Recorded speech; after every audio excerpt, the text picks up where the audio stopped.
En los mensajes, no te preocupes, porque estamos llegando a un momento muy interesante en el libro de Nehemías. Entonces, ¿de qué se trata el libro de Nehemías? Solo para recordarnos esta noche de qué se trata este libro. Es la historia de un hombre que se llama Nehemías. Ahora, ¿quién es Nehemías?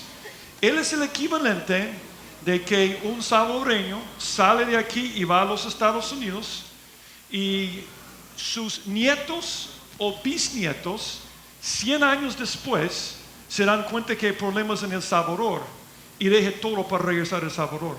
Sus abuelos habían salido de Jerusalén más de 100 años antes. Pero otra cosa impactante de Nehemías es que Nehemías tenía una posición muy alta en el gobierno del rey de Persia. Y no tengo que recordarte que el imperio persa es uno de los imperios más grandes de toda la historia, que tenía más de 180 estados en el tiempo de su poder, desde la India hasta el Medio Oriente. ¿Quién es Nehemías? El copero. Y el copero es una posición donde habían algunas personas que probaban la comida y la bebida del rey. Y dicen que debajo del rey estaban los príncipes y debajo de los príncipes el copero. Nehemías, aquí está el equivalente. En 100 años, alguien del Salvador va para visitar el bisnieto de un salvadoreño que salió. Pero este bisnieto es vicepresidente de los Estados Unidos. Y le dice, hay un problema en El Salvador y deje todo para regresar. Ese es el equivalente. Y cuando leímos capítulo 1, a mí me impactó. Porque dice que cuando oyó que estaban en afrenta y estaban en gran mal, de las palabras que usa, dice que se sentó y lloró. Yo pensé la primera vez que leí Nehemías, qué tremendo que muchas veces nos damos cuenta de problemas de otras personas y no tenemos compasión, no nos impacta. Nehemías es un hombre tan impactado que dejó una posición muy alta en el gobierno para regresar a donde venían sus abuelos, para arriesgar su vida. Y hemos visto la historia de Nehemías cómo ha arriesgado todo. Una oposición tremenda. Todo lo que pasó en el tiempo de Nehemías, lo que está pasando hoy en día en Israel. Estaban rodeados por todos sus enemigos y querían aniquilar completamente a los judíos. Y Nehemías está en esta posición y al fin logró restaurar el muro. El libro se llama Llamados a Restaurar. Y el libro tiene dos partes. En la primera parte está restaurando el muro. Ahora, ¿por qué es importante restaurar el muro?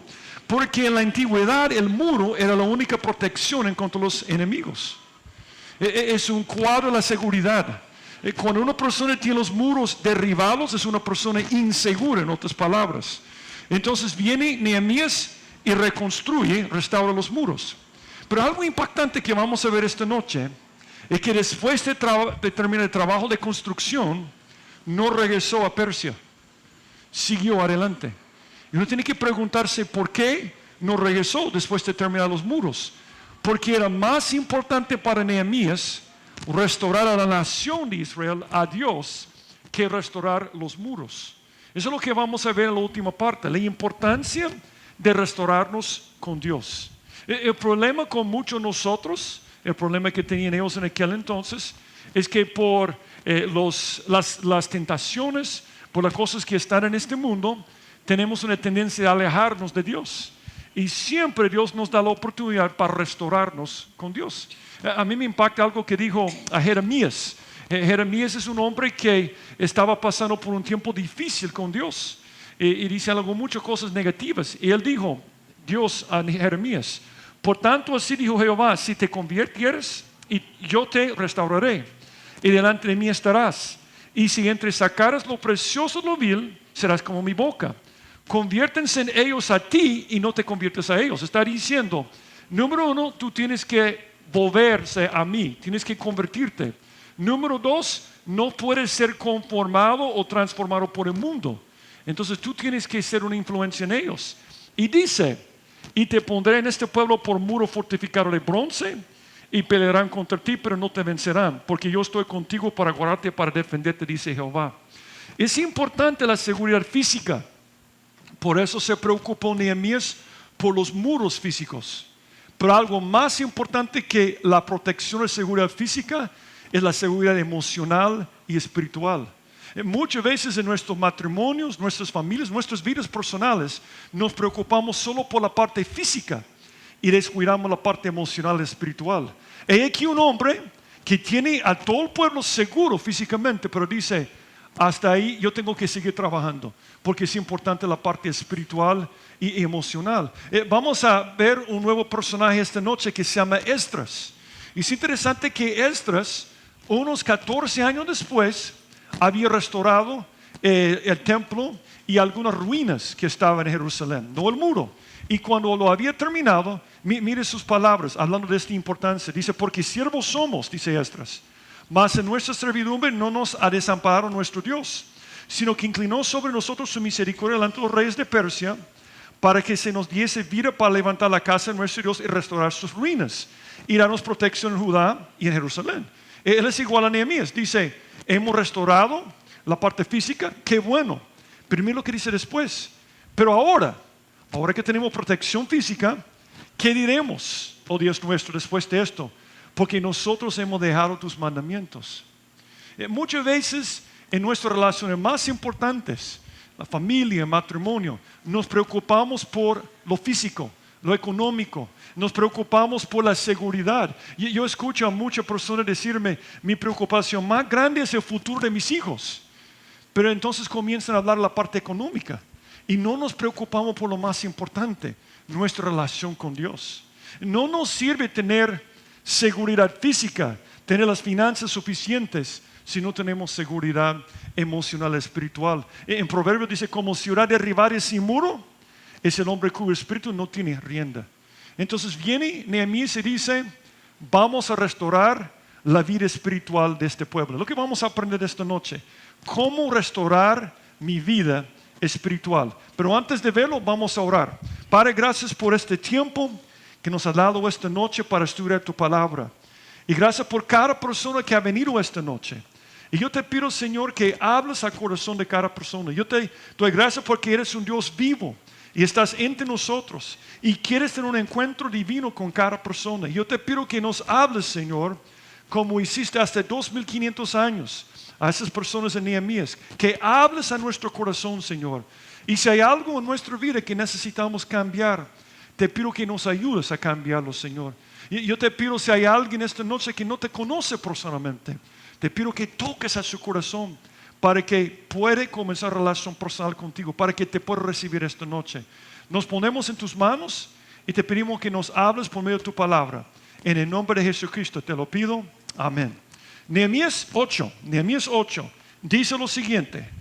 Dice, venido el mes séptimo, los hijos de Israel estaban en sus ciudades. Y se juntó todo el pueblo como un solo hombre en la plaza que está delante de la puerta de las aguas. Y dijeron a Esdras, el escriba, que trajese el libro de la ley de Moisés, lo cual Jehová había dado a Israel. Y el sacerdote Esdras trajo la ley delante de la congregación, así de hombres como de mujeres y de todos los que podían entender, el primer día del mes séptimo.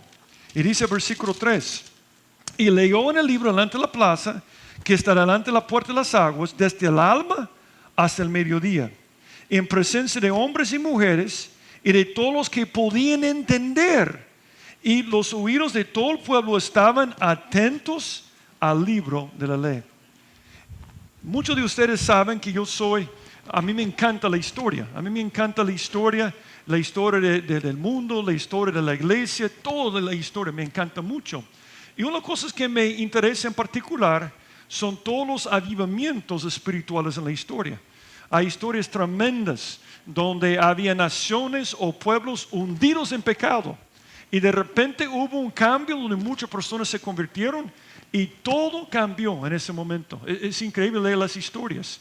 Y uno de mis pasajes favoritos en la Biblia es Nehemías 8, porque Nehemías 8 tiene todos rasgos de un avivamiento espiritual. Ahora, a veces cuando escuchamos la palabra avivamiento, pensamos en algunas locuras de algunos grupos, locuras emocionales y todo esto. De esto no estoy hablando, porque todos los avivamientos bíblicos donde hay cambio espiritual y permanente comienzan con la palabra de Dios, siempre con la palabra de Dios. Y yo no sé si te puedes imaginar lo que está pasando aquí, pero aquí todo el pueblo pide a Esdras que venga para leer la Biblia del alba al mediodía. ¿Cuánto tiempo es del alba al mediodía? Más o menos 6 horas. Estaban de pie, atentos 6 horas, escuchando la palabra de Dios. Yo creo que ese es el primer paso si estoy lejos de Dios. Si me he alejado de Dios y necesito restaurarme a Dios, primera cosa es aprende la palabra de Dios. Es increíble cómo la Biblia nos puede cambiar, porque la Biblia son las palabras de Dios. Y cuando leemos la Biblia, Dios nos habla directamente. A mí me encantan las historias de algunos misioneros y las cosas que pasaban con ellos. Y uno famoso se llama Robert Moffat. Era un misionero en Sudáfrica. Pero en el tiempo en Sudáfrica, cuando todos estaban peleando, era un tiempo cuando no habían llegado los europeos, y llegó en este momento para compartir el evangelio. Y él vio transformación tremenda en algunas de las tribus. Él vio hombres que eran guerreros peleando, completamente cambiar, que de repente tenían compasión de sus enemigos, compasión de las otras personas, y fue una cosa increíble. Pero dice que un día él estaba en no su casa, su choza, ¿verdad? Estaba ahí. Entonces viene un hombre con un perro, está caminando con un perro, y él dice a Robert Moffat, dice, me dice, mire mi perro de casa, está arruinado y es su culpa. Y dice, está arruinado, es mi culpa. Entonces lo examinó y no podía haber ningún problema con ese perro. Entonces dijo, el problema es que usted me regaló una Biblia y ese perro se comió las páginas de la Biblia y ahora está completamente arruinado. Y se rió un poco y dijo, no, eso es imposible. Y las palabras de este hombre me impactan. Él dijo esto: he visto cómo la Biblia en el corazón del hombre lo transforma de un guerrero feroz a un vecino manso y pacífico. Si le hace eso a un hombre, sé que mi perro nunca volverá a ser lo suficientemente feroz como para ser un buen perro de casa. Y aquí un hombre que había observado que cuando la gente asimilaba la palabra de Dios, obviamente no comiéndola, pero cuando asimilaba la palabra, su corazón fue cambiado y estaba preocupado por su perro de casa. Es algo que vemos en tantos ejemplos de la historia. Personas que decían, yo quiero estar bien con el Señor, entonces quiero oír de Dios. Y la palabra les transformó. ¿Quién es el hombre que tenía un corazón conforme a Dios? David. Y David todos los días quería estar en la palabra de Dios. Él dijo esto sobre el poder de la Biblia. Dijo, ¿con qué limpiará el joven su camino? Con guardar tu palabra. Con todo mi corazón te he buscado. No me dejes desviarme de tus mandamientos. En mi corazón he guardado tus dichos para no pecar contra ti. La palabra tiene poder. Y cuando nosotros leemos la palabra y aprendemos la palabra, puede transformar nuestras vidas por medio del Espíritu Santo de Dios. Ahora, ¿cómo aprendemos la Biblia? Yo creo que podemos aprender cómo aprender la Biblia leyendo lo que hicieron aquí. En primer lugar, nota que la iniciativa venía del pueblo. No es que llegó un pastor y dijo, tenés que leer la Biblia. Ellos solos querían hacerlo. En otras palabras, la clave para aprender la Biblia no es inteligencia, es ganas. Es todo. Si no tienes ganas, jamás aprenderás la Biblia. Por eso muchas personas pueden venir cada viernes o cada domingo y escuchar la palabra, pero si no les interesa, nadie entra en su vida. Tú tienes que quererlo hacer. Entonces el primer punto para aprender la Biblia es priorizar la Biblia. Tiene que ser una prioridad. A mí me impacta aquí que dice que todo el pueblo estaba unido y dice en versículo 1, y dijeron a Esdras, el escriba, que trajese el libro de la ley de Moisés, lo cual Jehová había dado a Israel. A mí me impacta esto porque están diciendo, si Dios es mi prioridad, su palabra es mi prioridad. Si Dios es la prioridad en tu vida, su palabra va a ser tu prioridad. Es como que yo digo a mi esposa, tú sos mi prioridad. Entonces me dice, ¿por qué nunca lees los correos electrónicos y textos que te envío? ¿Cuánto tiempo duraría un matrimonio donde uno dice, nunca leo tus textos ni correos electrónicos? Pero cuando no leas la Biblia, estás haciendo la mismísima cosa. La Biblia es Instagram, la Biblia es Facebook, la Biblia es un texto, es WhatsApp de Dios. Y cuando no queremos leerlo, estamos diciendo, no es una prioridad. Yo no sé cuántos aquí reciben muchos textos al día o correos electrónicos. Y algunos otros que reciben muchos correos electrónicos, yo trato de contestar cada correo electrónico en el momento porque no me gusta que alguien no me conteste.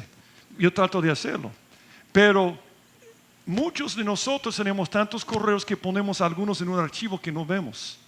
Y yo no sé cómo se llama este archivo, pero muchos ponemos a Dios en ese archivo. Y es un desastre para nuestras vidas. Muchas veces cuando escuchamos este pasaje, no pensamos en lo que significa. Dice la Biblia, es un principio de Jesucristo.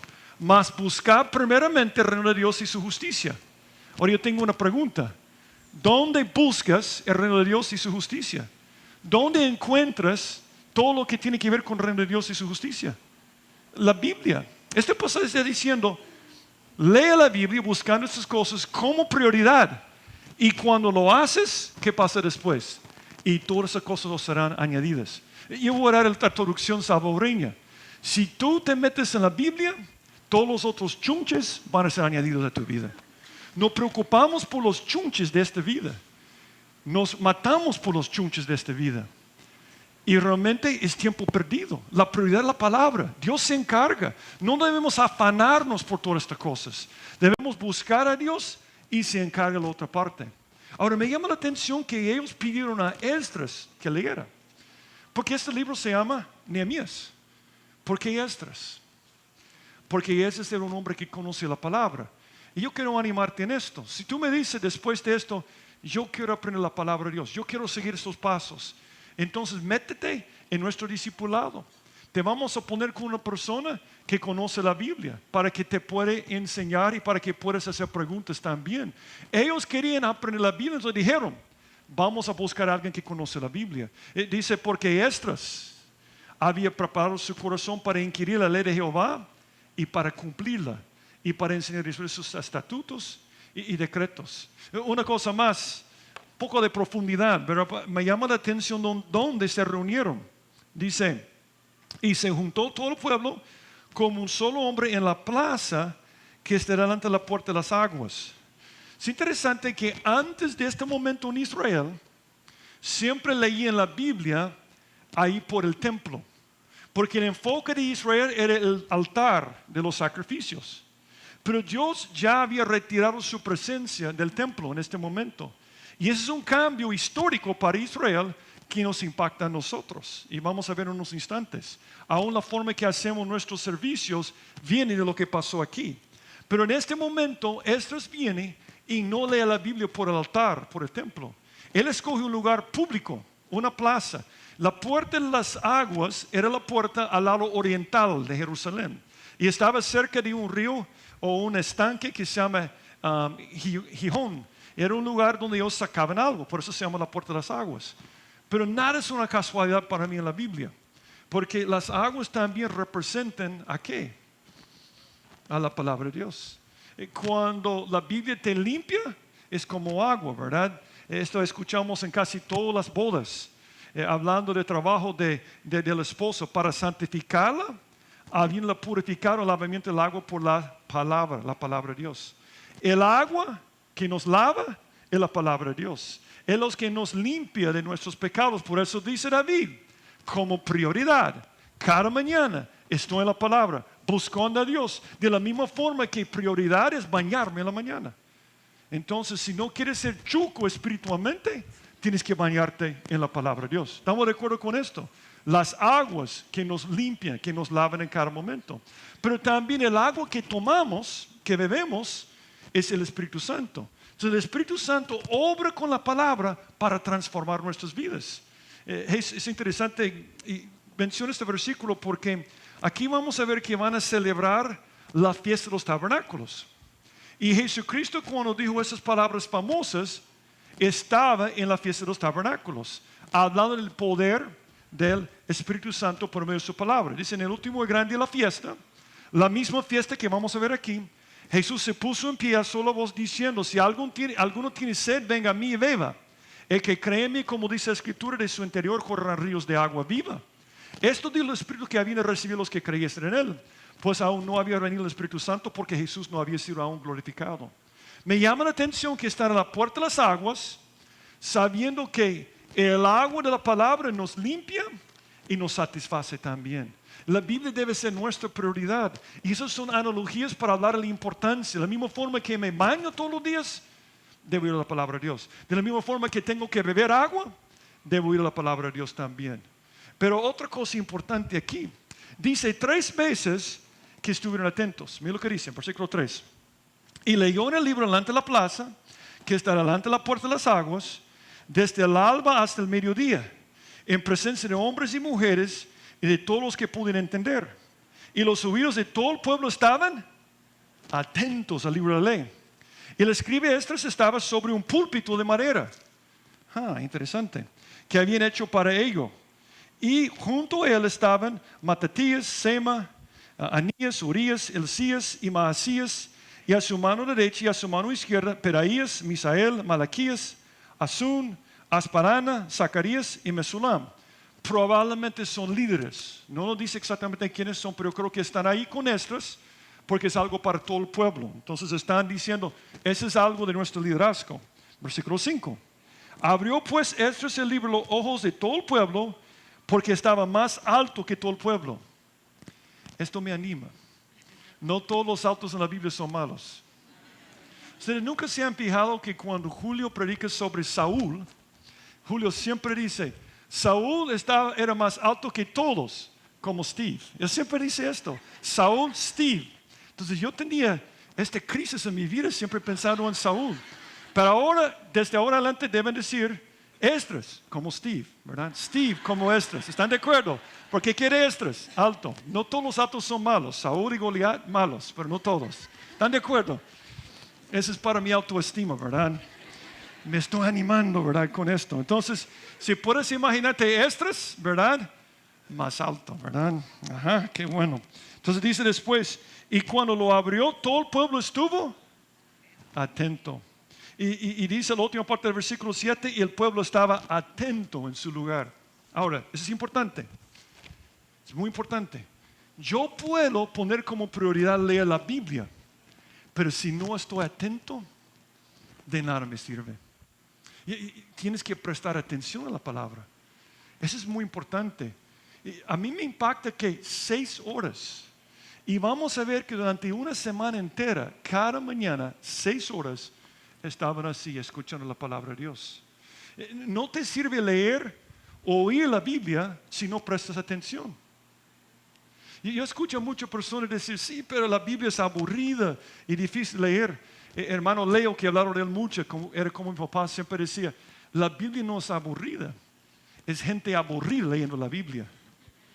La Biblia es emocionante. Yo algo que no entendí los primeros años, que ustedes saben que vengo de una familia atea, los primeros años yo no entendía por qué la otra gente no estaba fascinada en la Biblia.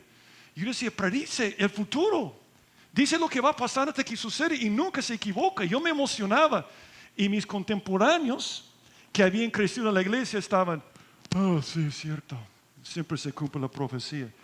Sí, pero siempre se cumple la profecía. Eso es increíble. Ese libro es increíble. Y yo quería conocer la Biblia. Y no entendía nada durante los primeros años. Y leía, y leía, y leía. Y yo aprendí algo. Quizás mis amigos que habían crecido en la Biblia, en la iglesia, no apreciaban la Biblia. Pero crece en un lugar, 17 años, donde no se oye la Biblia, nunca. Y vas a apreciar la Biblia. Es una bendición que Dios nos habla. La Biblia es increíble. Y el problema no es la entrega de la Biblia. Porque a veces me dicen, hermano, otra persona predicó y no fue hermano Julio y no me gustó y qué aburrido. El problema no es el predicador. Tú eres el problema. Te voy a dar una analogía. Digamos que muere tu tío rico. Muere tu tío rico. Y tú sabes que te va a dejar algo, porque es tu amigo, ¿verdad? Siempre estás en su casa dándole quesadilla y haciendo algo, ¿verdad? Para que caigas bien a él. Entonces muere tu tío rico. Entonces el abogado te llama y dice, tú tienes que llegar a mi oficina a las 10 de la mañana para leer el testamento. Tú llegas a la oficina del abogado. ¿Cuántos aquí han escuchado algo leído por un abogado y le ha gustado su entrega? No hay nada más aburrido en el mundo. Perdona a los abogados que están aquí. Yo sé que hay algunos abogados que están aquí. Yo pido perdón anoche también. Pero cuando tenemos que estar en una boda civil o cuando estamos comprando una casa, ¿qué pasa con tus oídos cuando el abogado comienza a hablar? ¿Verdad? Entonces, tu tío rico murió.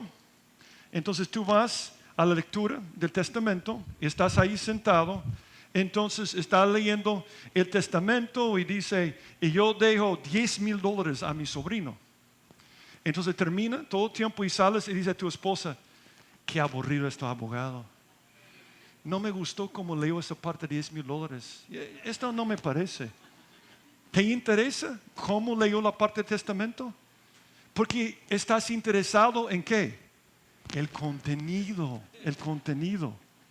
Si estás interesado en el contenido, no importa quién lea la Biblia, vas a prestar atención. No sé si me explico. El problema es que no estamos interesados. Yo he dicho esto muchas veces. He aquí una carta de amor de alguien que nos creó y nos salvó de nuestros pecados. Y no leerle es un error grave en nuestra vida. Y cuando leemos la palabra nos impacta. Dice en Isaías 66:2, mi mano hizo todas estas cosas. Así todas estas cosas fueron, dice Jehová.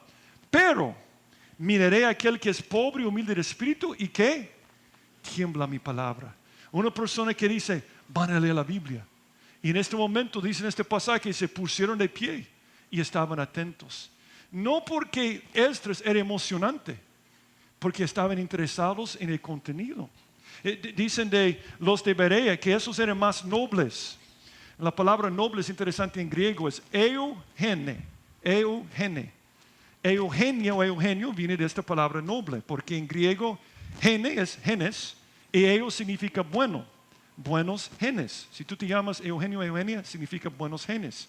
Y dice que ellos tenían buenos genes espirituales, nobles, que los que estaban en Tesalónica.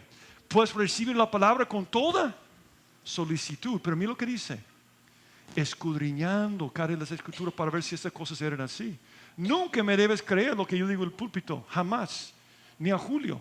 Debes ir o a ningún otro que predica aquí. Debes siempre estar seguro de lo que dice la palabra de Dios. Y lo que está diciendo aquí es prestar atención, es estar atento a cada cosa que está diciendo cuando lo dice. Muy, muy importante esto. Pero la última parte es importante también. Mire lo que dice el versículo 6. Bendijo entonces Esdras a Jehová, Dios grande. Y todo el pueblo respondió, amén, amén, alzando sus manos y se humillaron y adoraron a Jehová, inclinados a tierra. Solo un paréntesis aquí. ¿Qué significa bendecir? Bendecir viene de dos palabras, decir y bien. Bendecir es alabar. Bendecimos a Dios. ¿Qué hicimos en la primera parte de nuestro servicio? Era para bendecir a Dios. Estas canciones, ¿verdad? De Ghostbusters, eso es para bendecir a Dios, ¿verdad? Para alabar a Dios en cada momento. Ese es el propósito. Entonces a mí me llama la atención el orden de culto aquí. Interesante. Aquí Esdras, por primera vez en su historia, atrás de un púlpito de madera. El pueblo está escuchando. Comiencen con bendecir a Dios. Después adoran a Dios. Y después leen lo que dice la palabra de Dios. Interesante, ¿verdad? Entonces dice, amén, amén, alzando sus manos y se humillaron y adoraron a Jehová inclinados a tierra. Y los levitas, ok, aquí un cambio. La primera lista eran personas no identificadas, pero este grupo son levitas. Y los levitas se dedicaban a enseñar la palabra de Dios. Y me llama la atención porque están escuchando 6 horas a Esdras, sin embargo, han asignado otras personas para explicar la Biblia. Eso es lo que veo aquí, grupos pequeños, porque dice, y los levitas Jesúa, Bani, Serebías, Jamín, Acub, Sabitai, Odías, Maasías, Kelita, Azarías, Josabed, Anam y Pelaía, hacían entender al pueblo la ley. Y el pueblo estaba atento en su lugar. Y leían el libro de la ley de Dios claramente y ponían el sentido de modo que entendiesen la lectura. Probablemente algunos de los oyentes no hablaban hebreo. Tenemos que recordar algo. Estaban en Jerusalén donde solo hablaban hebreo. Fueron llevados cautivos a Babilonia donde aprendieron arameo. Por eso el libro de Esdras está en arameo. No solamente hebreo, el Antiguo Testamento. Entonces ellos aprendieron arameo. Algunas palabras, por ejemplo, cuando dice Abba en el Nuevo Testamento, ese es arameo. Algunas palabras son arameo. Entonces, ¿cuál es mi punto aquí? O cuando dice Eloi, Eloi sabactani. Cuando Jesús dice, Dios mío, ¿por qué me has desamparado? Entonces, algunas palabras que dice en la Biblia, algunas palabras normalmente son hebreo. Entonces, aquí está traduciendo probablemente estos que estaban ayudando. Pero yo creo que también los levitas que ayudaban estaban en grupos pequeños enseñando la palabra. Si tú quieres realmente aprender la palabra de Dios, si quieres profundizar en la palabra de Dios, yo te animo a que seas parte de un grupo pequeño. Hay un límite de lo que puedes lograr en este servicio, porque no me puedes preguntar por algo que no entendiste. Pero en un grupo pequeño discipulado tú puedes profundizar lo que aprendes de la palabra de Dios. Y estaba platicando esta semana porque alguien me dijo, algo que yo no entiendo aquí es por qué estaban atentos ellos. Y muchas veces cuando predicamos la Biblia, algunos no están atentos. Otra cosa que yo no entendía cuando me convertí y comencé a ir a la iglesia, es las personas que lleguen para dormir. Yo no entendí esto. Yo he visto gente que se duerme en los cánticos. Y yo decía, yo no entiendo esto. ¿Por qué llegar si vas a dormir? Y no estoy criticando, estoy razonando la lógica de por qué hacerlo.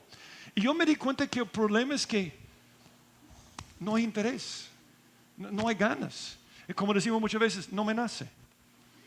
No me nace.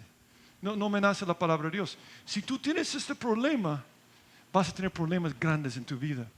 Pero hay esperanza. Es interesante cuando Jesús dijo, cuando sembraba la palabra, ¿te acuerdas de la palabra del sembrador?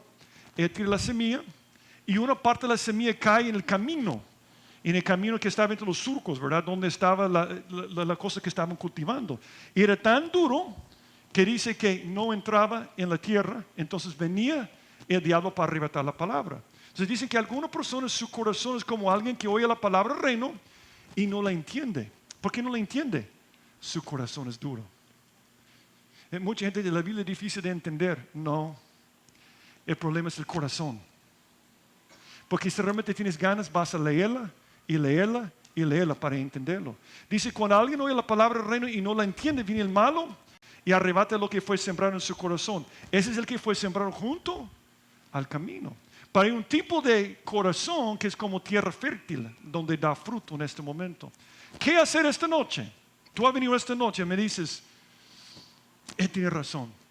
Yo necesito aprender la palabra de Dios, pero no me nace. No tengo ganas. A mí me cuesta, yo soy duro. Es interesante que la Biblia dice que cuando alguien está en esta condición, ¿qué debe hacer esto?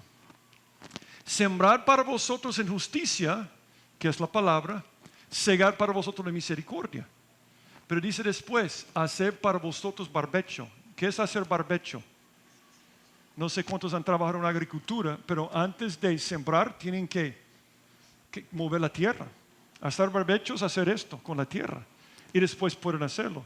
Muchos corazones, esta noche tenemos un corazón duro como el camino.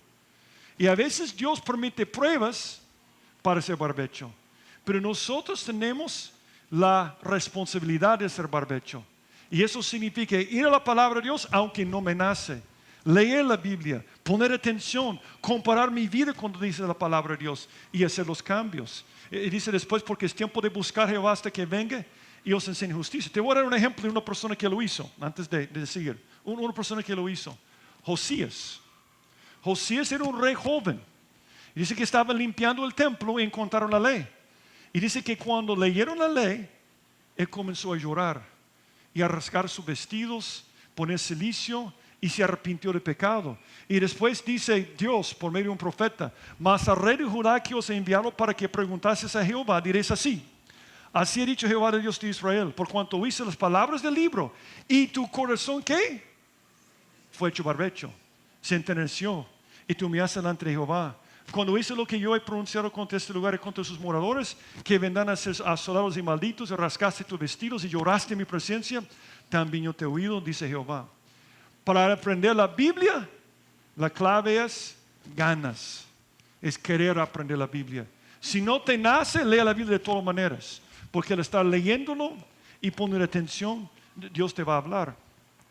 Antes nosotros predicábamos mucho en la calle, predicábamos mucho en la Plaza Barrios, en el Parque Libertad, en el Parque Guzmán, en San Miguel y en muchos lugares en el país, cuando era otro tiempo, el tiempo de la guerra y todo esto.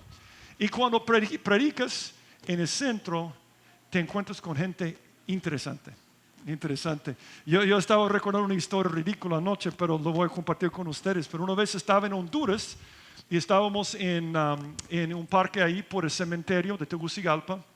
Y yo estaba platicando con un hombre porque siempre llega gente rara. La mayoría no son personas raras. Pero llega un hombre y me comienza a hablar sobre ovnis.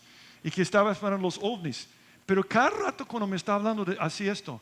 Y decía, pues sí, lo que estaba diciendo es que estoy hablando acerca. Y decía, este hombre está loco. Entonces, ¿sabes lo que hice? Yo busqué a Patti de Conteras. Entonces, ella estaba por otro lado con Julio. Dije, Patti, mira, fíjate que hay un hombre aquí que necesita oír el evangelio. ¿Podías hablar con él? Y yo solo escuché a Patti acercarse y decir, ¡ah! Y correr de este hombre, ¿verdad? Pero hay otra historia de alguien en el parque. Una vez un hombre estaba predicando allá y se le acerca un hombre, obviamente alcohólico, indigente, muchos problemas en su vida. Entonces cuando se acercó al predicador le dijo, lo vio y dijo, yo creo que usted me puede ayudar. Y dijo el predicador, ok, entonces le gustaría que le hablara acerca de Cristo. No eso. Le gustaría que orara por usted. No, yo no quiero esto. Entonces, ¿qué quiere? Y dijo, yo quiero su Biblia.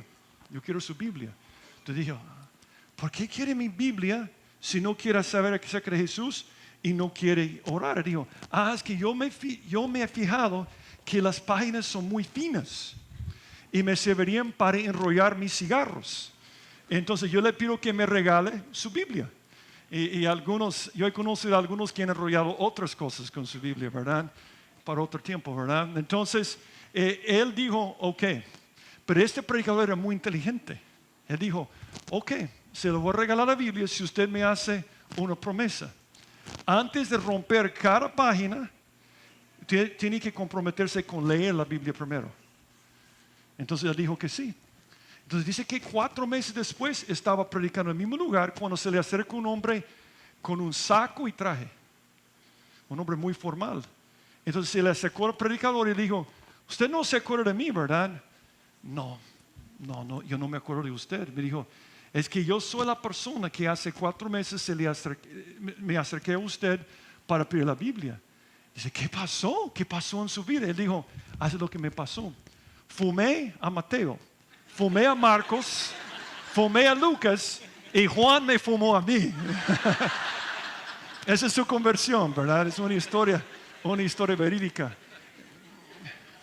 Yo no sé cuántas veces en mi vida he oído de una persona que al leer la Biblia le ha transformado. Porque no es un libro de texto de la escuela, es la palabra de Él, el Creador, y puede cambiar su vida. Pero tienes que tomar el tiempo para aprenderlo. No te va a nacer porque el diablo no quiere que te nazca. ¿Quieres complacer al diablo esta semana? No leas la Biblia. Haz todo menos leer la Biblia, porque él se enoja, porque sabe que puede cambiar el mundo y puede transformar a la persona, porque es la palabra viva de Dios. Pero nota la segunda cosa que pasa siempre en los avivamientos. A mí me impacta esto en versículo 9 y voy a decir algo sobre el versículo 10. Uno de mis pasajes favoritos. Cuando comencé a predicar Nehemías, estaba esperando esta noche para predicar este pasaje. A mí me encanta el versículo 9. Dice, y leí en el libro de la ley de Dios claramente y ponía sentido, de modo que entendiesen la lectura. Versículo 9. Y Nehemías el gobernador y el sacerdote Esdras escriba, y los levitas que hacían entender al pueblo, dijeron a todo el pueblo, día santo es ese a Jehová nuestro Dios. No os entristezcáis ni lloréis, porque todo el pueblo lloraba oyendo las palabras de la ley. Luego les dijo, id, comed grosuras y bebed vino dulce, y enviad porciones a los que no tienen nada preparado, porque día santo es a nuestro Señor. No os entristezcáis. Y aquí uno de mis pasajes favoritos en la Biblia. Porque el gozo de Jehová es vuestra fuerza. El gozo de Jehová es vuestra fuerza. En todas las historias de los avivamientos, siempre comienza con la palabra, después hay tristeza por los pecados y después alegría. Después una alegría increíble, porque uno está experimentado el poder de Dios en su vida. Segundo principio, alégrate en la presencia de Dios. Entonces, si yo quiero restaurarme a Dios, uno, la Biblia. Dos, en su presencia, alegría. Yo estaba leyendo esta semana otra vez sobre el avivamiento de 1857 en la ciudad de Nueva York. ¿Te puedes imaginar un avivamiento en Nueva York? Es inconcebible. Pero lo que pasó en Nueva York en este tiempo, 1857, un hombre comenzó a orar por avivamiento en esta zona. Y de repente se quebró el Banco de Pensilvania. Entonces, a causa de ese problema con el banco, la bolsa de valores casi quebró. Y todos los empresarios querían suicidarse, estaban sufriendo. Entonces, un grupo de empresarios cristianos comenzaron a orar. Y dicen que a la hora del almuerzo en Nueva York, en Broadway, agarraron los teatros. Aquí tengo una foto, se llama el Teatro Burton, aquí en Nueva York. Ese es 1852, fue 1857 que se reunían allá. A la hora del almuerzo, tantas personas se habían convertido que 3,000 personas solo llegaban aquí para escuchar la palabra de Dios, nada más. Y dice que un día estaban reunidos leyendo la Biblia y todo esto cuando escucharon un montón de bulla de la taberna que estaba a la par. Entonces una de las personas que estaban en el Teatro Burton dijo: voy a ir allá para preguntarles o para pedirles que guarden silencio porque no podemos oír la palabra de Dios. Y cuando iba acercándose a la taberna, se daba cuenta que estaban cantando y cantando.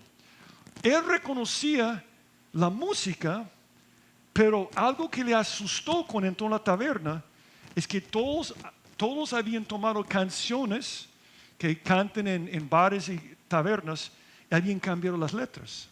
Era música cristiana. No sé si tú sabes que muchos himnos de la antigüedad eran canciones de borrachos que cantaban en los bares y al convertirse ponían palabras cristianas y los cambiaban. Y eso es lo que estaba pasando en este momento. Te puedes imaginar en Broadway. Broadway es donde tienen todos los dramas. Tú tienes tantas personas reunidas a aprender la Biblia y dicen: hora de almuerzo, voy a ir para cantar alabanzas en este momento. Pero eso es lo que pasa. Cuando una persona experimenta a Dios en su palabra y está en su presencia, esto produce gozo. Esto produce gozo. Dijo David: me mostrarás la senda de la vida. En tu presencia hay plenitud de ¿qué? De gozo. Delicia tu diestra para siempre. Ahora uno puede decir: yo no entiendo este pasaje, porque si Dios está en todas partes, siempre debo tener gozo. Y el problema es nuestro enfoque. El problema es nuestro enfoque. Yo estoy de acuerdo que Dios está en todas partes, pero cuando pasamos por una prueba muchas veces no vemos a Dios, porque nuestro enfoque está equivocado. ¿Cuál es el mejor libro escrito sobre el gozo en la Biblia? La alegría. Filipenses. ¿De dónde fue escrito el libro de Filipenses? De la cárcel. Y Pablo habló sobre el gozo porque dijo que la clave del gozo es, la palabra más común en Filipenses es gozo o regocijo. Segunda palabra más común, mente. El gozo viene del enfoque correcto. No tiene nada que ver con tus circunstancias. Por eso dice: el gozo de Jehová es vuestra fuerza. Cuando estás enfocado en Dios y Él está en ti, esto produce gozo en tu vida. El enfoque es todo. Voy a dar un ejemplo de la vida real. Digamos que estoy pasando por un día difícil. De repente vibra mi teléfono. Nunca lo hago durante un mensaje, no se preocupen. Pero de repente veo un texto y hay una foto de uno de mis nietos. Aunque me sentía mal unos minutos antes, ¿cómo me siento ahora? A ver mi nieto sonriéndose. Alegría. ¿Qué cambió? Las circunstancias. ¿Qué cambió? Gozo es 100% esto. Está aquí. Y el problema con muchas personas es por no enfocarse en Dios, no sienten gozo. Y por no tener el gozo de Jehová, no tienen fuerza espiritual. No solamente la palabra de Dios, es estar en su presencia. Y todo tiene que ver con mi enfoque. Ahora, noten lo que tenemos que enfocarnos aquí. Número 1, dice en versículo 9. Nehemías el gobernador, el sacerdote Esdras, escribe los levitas que hacían entender al pueblo, dijeron a todo el pueblo: Día santo es a Jehová nuestro Dios, no os entristezcáis ni lloréis, porque todo el pueblo lloraba oyendo las palabras de la ley. ¿Qué está pasando aquí? Ellos quieren estar bien con el Señor. Viene Esdras, lee la Biblia, los otros levitas explican lo que significa y dicen: estoy mal. Y comienzan a llorar, confesando sus pecados. Señor, estoy mal, yo me arrepiento, no puedo aguantarlo. Y dicen los levitas: no pueden entristecerse, porque hoy es un día, ¿qué dice? ¿Día qué? Santo. ¿Sabe cómo es? Te voy a dar un ejemplo. No sé si alguna vez has ido a una actividad, una fiesta, para celebrar a una persona, pero te encuentras con una persona que está pasando por un momento difícil. Y escuchas a esta persona ante toda la fiesta y ni tienes tiempo para celebrar la alegría de cumpleañero. Es lo que está pasando aquí. Ellos estaban celebrando la fiesta de los tabernáculos. El propósito era celebrar lo que Dios había hecho para ellos. Pero estaban tan enfocados en su propia miseria que estaban llorando.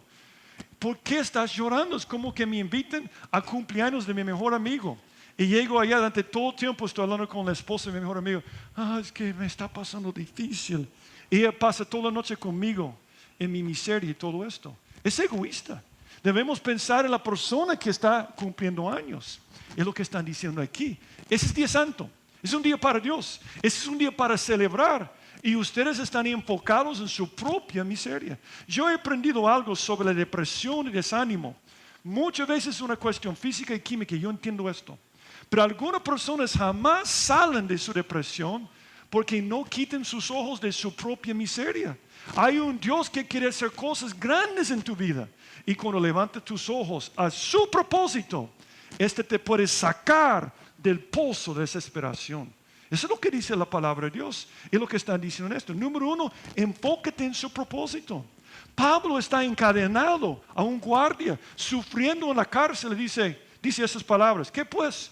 Que no obstante de todas maneras o por pretexto por verdad, Cristo es anunciado, en esto me gozo y me gozaré aún. Él estaba diciendo: qué terrible mis cadenas, pero esto está haciendo que el evangelio sea predicado y me gozo por eso. Las fiestas eran muy importantes. Nosotros tenemos dos cosas que se parecen a las fiestas: la Santa Cena, estamos de acuerdo, la Cena del Señor, y el bautismo. ¿Cuál es el propósito de la Santa Cena y la Cena del Señor? Recordar la cosa que Dios ha hecho para nosotros. En el bautismo decimos: sepultados con Cristo, resucitados en la vida nueva. Estamos recordando la salvación de Dios. En la Santa Cena tomamos pan y jugo para celebrar la muerte de Cristo. ¿Estamos de acuerdo con esto? Era igual en el Antiguo Testamento. Tenían 3 fiestas. Y el propósito de la fiesta era Dios, no era el pueblo. Entonces por eso dice que es un día santo. Y era una ley alegrarse. Dice: 7 días celebrarás fiestas solemnes a Jehová tu Dios en el lugar que Dios Jehová escogiere. Eso es lo que están celebrando ellos. Porque te habrá bendecir Jehová tu Dios en todos tus frutos y en toda obra de tus manos. Y estarás, ¿qué dice? Tú sabes que el gozo es un mandamiento. No es una elección, es un mandamiento. Y la única forma de gozarte en tus dificultades, en tus pruebas, en tus problemas, es ver la mano de Dios en medio de todo. Pero nota la segunda cosa importante, versículo 10. Luego les dijo: id, comed grosuras y bebed vino dulce.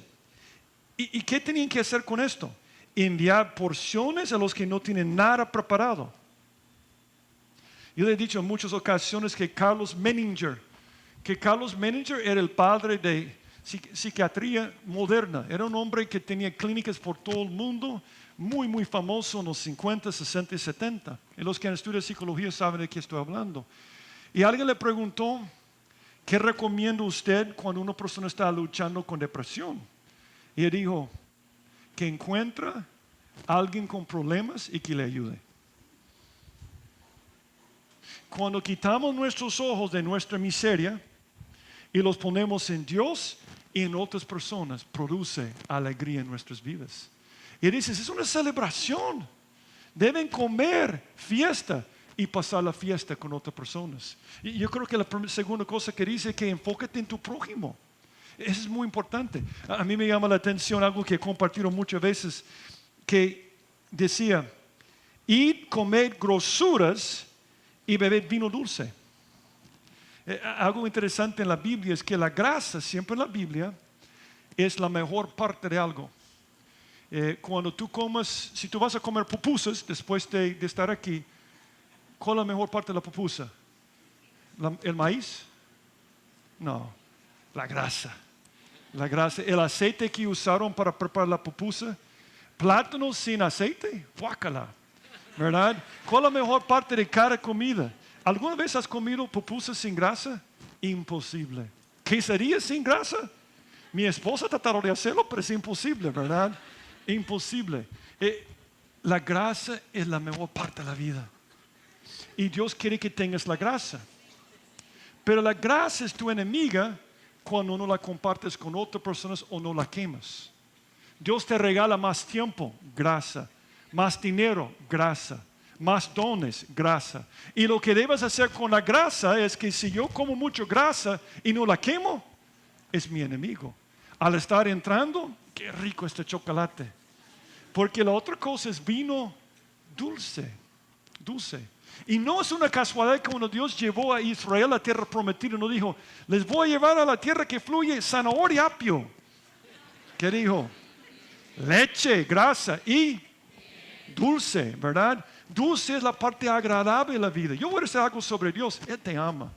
Él te ama y quiere que tengas la mejor parte. Solo un pasaje para comprobarlo. Deuteronomio 32, cuando llevó a los judíos a tierra prometida, dijo, lo hizo subir sobre las alturas de la tierra y comió los frutos del campo.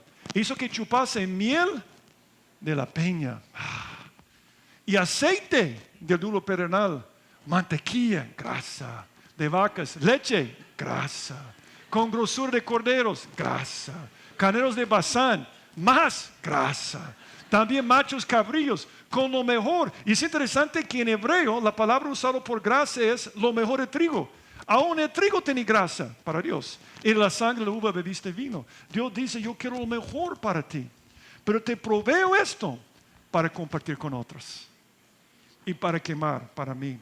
Y yo voy a decir algo que escuché hace muchos años. El gozo es magnificado cuando es compartido.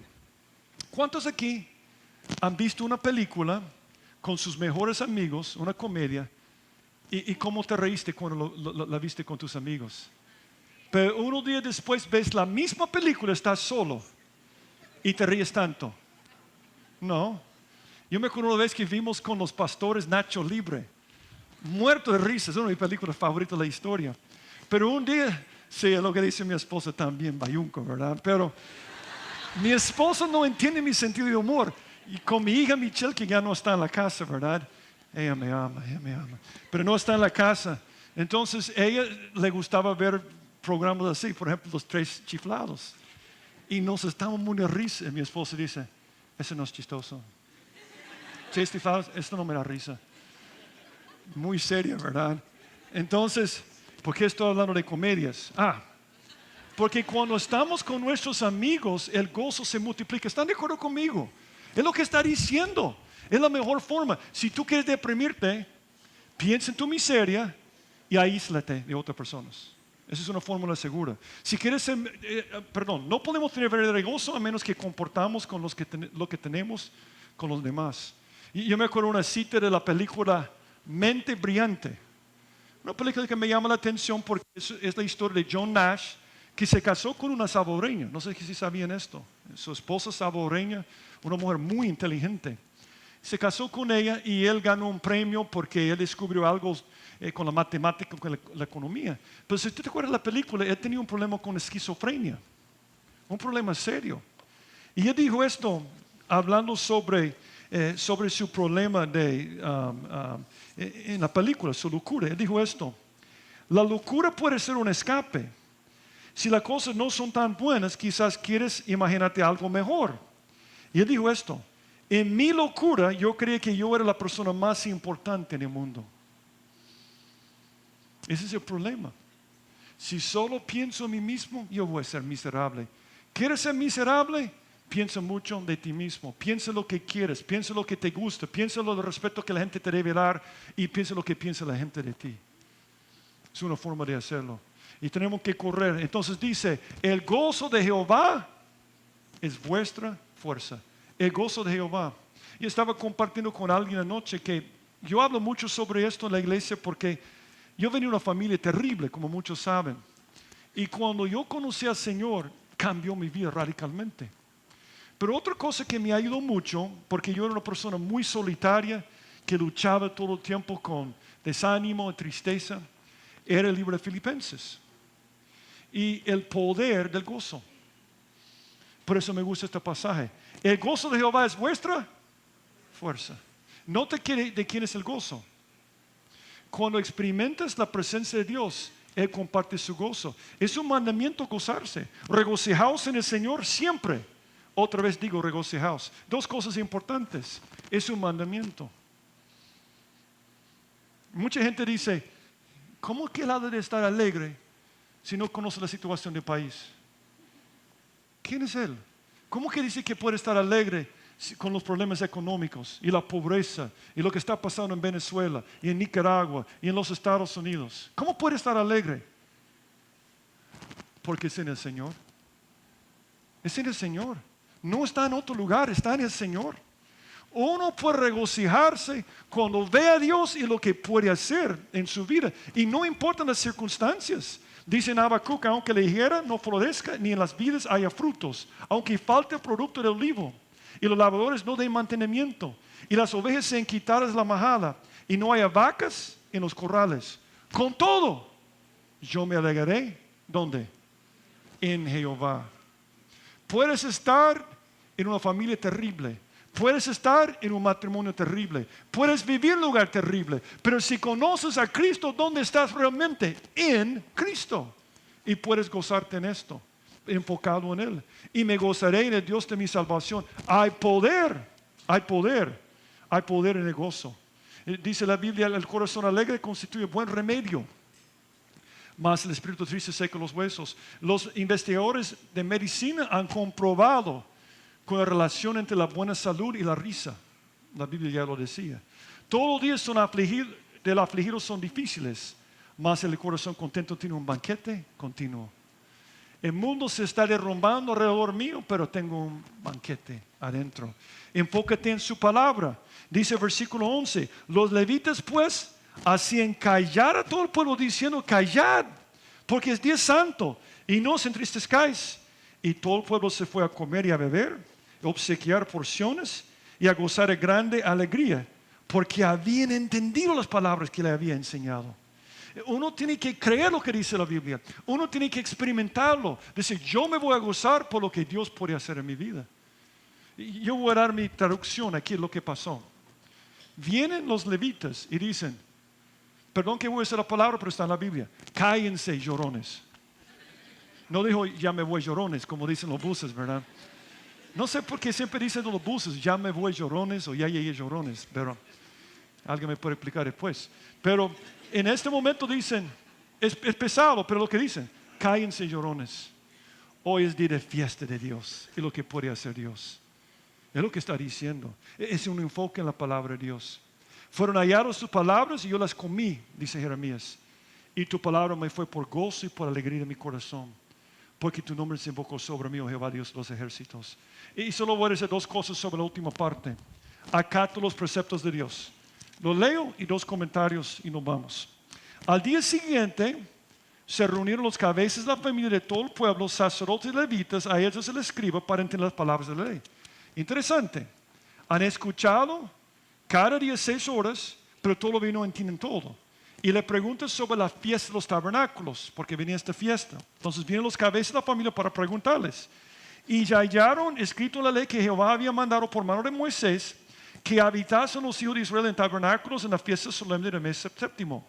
y que hiciesen saber y pasar pregón por todas sus ciudades y por Jerusalén, diciendo: salid al monte y traer ramas de olivo silvestre, de arrayán, de palmeras y de todo árbol frondoso para hacer tabernáculos, como está escrito.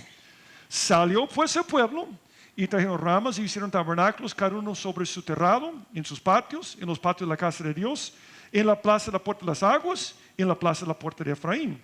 Y toda la congregación que volvió de la cautividad hizo tabernáculos, y en tabernáculos habitó, porque desde los días de Josué, hijo de Nun, hasta aquel día no habían hecho así los hijos de Israel, y hubo alegría muy grande. Y leyó esto en el libro de la ley de Dios cada día, desde el primer día hasta el último. E hicieron la fiesta solemne por 7 días. El octavo día fue el solemne de la asamblea según el rito.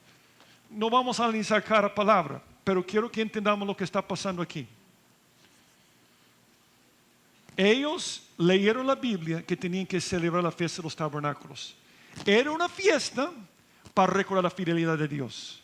Y lo que hacían literalmente era como el terremoto de 86. Si ustedes se acuerdan, después del terremoto de 86, la gente ¿dónde dormía? Fuera de su casa, ¿verdad? Fuera de su casa. Era el equivalente de esto. ¿Sintieron el temblor ayer? Tremendo, ¿verdad?